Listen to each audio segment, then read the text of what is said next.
একজন ভাই প্রশ্ন করেছেন, অবাঞ্ছিত লোম 40 দিনের বেশি থাকলে নামাজ আদায় হবে কিনা, বা দুই একটা লোম থেকে গেলে নামাজ হবে কিনা। ইনশাআল্লাহ এই প্রশ্নের উত্তর দেওয়ার চেষ্টা করব। প্রিয় দিনী ভাই এবং বন্ধুগণ, আল্লাহ সুবহানাহু ওয়া তাআলা পবিত্র কুরআনে বলেছেন, ওয়াল্লাহু ইউহিব্বুল মুতাতাহহিরিন, আর আল্লাহ পবিত্রতা অর্জনকারী ব্যক্তিকে ভালোবাসেন। রাসূল করিম সাল্লাল্লাহু আলাইহি ওয়াসাল্লাম হাদিসে বলেছেন, আত-তুহুরু শাতরুল ঈমান, পবিত্রতা হলো ঈমানের অঙ্গ। তো মুসলিম হিসেবে আমাদের উচিত আমরা যেন সব সময় পাক পবিত্র, পুত পবিত্র থাকি।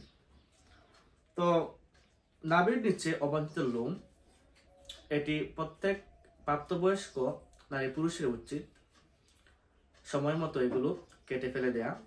তাছাড়া সমস্ত আম্বিয়া কেরাম, সমস্ত নবী রাসূলগণের একটি সুন্নত হলো নাভির নিচের লোম ভালোভাবে চেটে ফেলা, ভালোভাবে পরিষ্কার করা।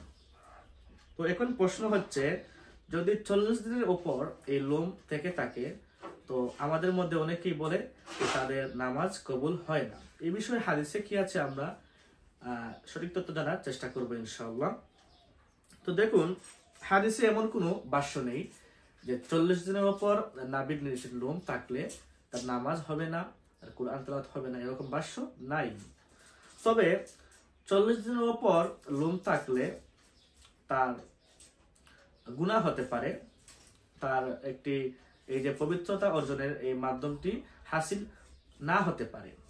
সেজন্য প্রত্যেক নরনারী মুসলিমের উচিত যে সপ্তাহখানিক পর পর অথবা 15-20 দিন পর পর এই নাভির নিচের লোমটি পরিষ্কার করা।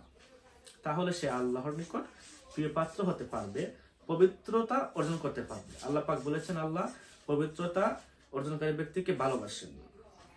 তো আমাদের উচিত হবে আমরা যেন এই 40 দিনের আগেই নাভির নিচের লোমগুলো কেটে ফেলি। যদি রাখি তাহলে আমাদের নামাজ হয়ে যাবে, নামাজ হবে না বিষয়টি এমন নয়, আপনার নামাজ হয়ে যাবে। এক্ষেত্রে নামাজ না হওয়ার কোনো কারণ নাই। 40 দিনের উপরে নাভির লোম থাকলে আপনার নামাজ হবে না, এরকম কোনো কথা কোরআন সুন্নাতে নাই। তবে আপনার উচিত হবে সেই লোমগুলো কেটে ফেলা। আশা করি আপনারা বিস্তারিত বুঝতে পেরেছেন।